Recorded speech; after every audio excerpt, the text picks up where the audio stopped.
অনেকদিন পর একটি ট্রেডিশনাল বিয়ে অ্যাটেন্ড করলাম। ঠিক আগের যুগে যেভাবে বিয়ে শাদিগুলো হতো ঠিক সেই রকমই একটি বিয়ে ছিল এই বিয়েটি। চলুন এই বিয়ের দাওয়াতটা আপনাদের সাথে শেয়ার করি। এটি ছিল টাঙ্গাইলে আমার শ্বশুর বাড়ির ঠিক পাশের বাড়িতেই। বাড়ির সবাই হাঁটা পথেই আমরা রওনা হয়েছি। বিয়েটিতে আমরা প্রত্যেকেই খুব সাদা মাঠা ভাবে সেজেছিলাম, কারণ এখানে ছিল না কোনো ধরা বাঁধা নিয়ম। ভয় ছিল না গহনা শাড়ি না পরে বিয়ে বাড়ি গেলে লোকে কি বলবে। তাই তো যে যার কমফোর্ট ড্রেস পরে আজকে বিয়ে অ্যাটেন্ড করেছি। আমি তো ছিলাম সব থেকে সাদা মাঠা। বাংলাদেশের গ্রামগুলোতে আগের যুগে কিন্তু ঠিক এরকম কলা গাছ দিয়ে রঙিন কাগজ দিয়ে সুন্দর করে গেট সাজাতো।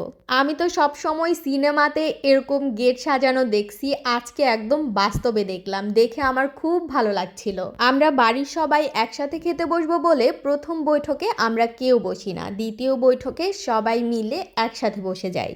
আমার শাশুড়ি, ননদ, দেবর, চাচি শাশুড়ি সবাই ছিল এই বৈঠকে। বাড়ির সবাই একসাথে বসে যে কোনো খাবার খেলেই সেই খাবারের স্বাদ কিন্তু দ্বিগুণ বেড়ে যায়। বাচ্চা কাচ্চাগুলো খুব মজা করে খাচ্ছিল, বিয়ে বাড়ির খাবার বলে কথা। এই বিয়েতে অনেক আইটেম করেছিল। প্রথমেই তারা বুটের ডাল সার্ভ করেছিল, বেগুন বড়া, সাথে ছিল ডিম, আরও ছিল চিকেন রোস্ট, গরুর মাংস, কোনো আইটেমই তারা বাদ রাখেনি। বিয়েটা খুব সাদামাঠা হলেও খাবার দাবারের আয়োজন তারা বেশ ভালো করেছিল। আজকের প্রত্যেকটা মেনুর মধ্যে গরুর গোস্তের তরকারিটা বেস্ট লেগেছে, আর শেষ পাতে ছিল মজাদার এক দই। আমাদের এলাকায় বেশিরভাগ বিয়ে শাদিগুলোতে মেনুগুলো এরকমই হয়। এবার দুই শাশুড়ি বউ মিলে পান খাওয়ার পালা। আমার শাশুড়ি, চাচি শাশুড়ি আমরা কিন্তু বেশ মজা করি, আমরা প্রত্যেকেই ফ্রেন্ডের মতো চলি। এইরকম চাচি শাশুড়িরা যদি পাশে থাকে আর কি লাগে বলেন তো। আমরা একসাথে পান খাচ্ছিলাম আর হাসি তামাশা করছিলাম, সাথে আমার দেবর ননদরাও পান খেতে বসে গেছে। ওইদিকে আবার আমার চাচি শাশুড়ি আমার চাচা শ্বশুরের জন্য বেশ আয়োজন করে সুন্দর করে একটা পান বানিয়ে নিয়ে গিয়েছে। এটাই তাকে দিচ্ছিল আর বলছিল, দেখো দেখো রিমি কিন্তু ভিডিও করছে।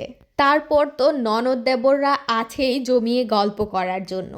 এই ফাঁকে সব ননদ দেবরদের নিয়ে বিয়ের মার্কেট দেখতে চলে এসেছি। আর আমরা সবাই তো গীত গাচ্ছিলাম, কি কি জিনিস এনেছো দুলাল, বিবি সকিনার লাইগা। একদমই ট্রেডিশনাল একটা ভাইব পেয়েছিলাম আমি এই বিয়েতে গিয়ে। এখনকার বিয়ে শাদিতে তো বউ নিজে গিয়ে সবকিছু সিলেক্ট করে, কোনটা নিবে, কোনটা তাকে ভালো লাগবে, আর আগে থেকেই সব শপিং পাঠিয়ে দেওয়া হয়। কিন্তু এই বিয়েটা ঠিক আগের যুগের মতোই হয়েছে। টাঙ্গাইল জেলায় আবার বিয়ে শাদী হোক আর নতুন বাচ্চার আগমন হোক, সব সময় তৃতীয় লিঙ্গের দেখা মিলে। তারা এখানে আসে তাদের দাবি পূরণের জন্য। তাদেরকে খুব বুঝিয়ে শুনিয়ে তারপর তাদের দাবি মিটিয়ে বিদায় করে দেওয়া হলো। এইদিকে চলছে বরের জন্য সকল আয়োজন। আমরা খাবার দাবার খেয়ে বর বউ দেখে এবার বাইরে এসেছি একটু মুক্ত হাওয়া বাতাস খেতে।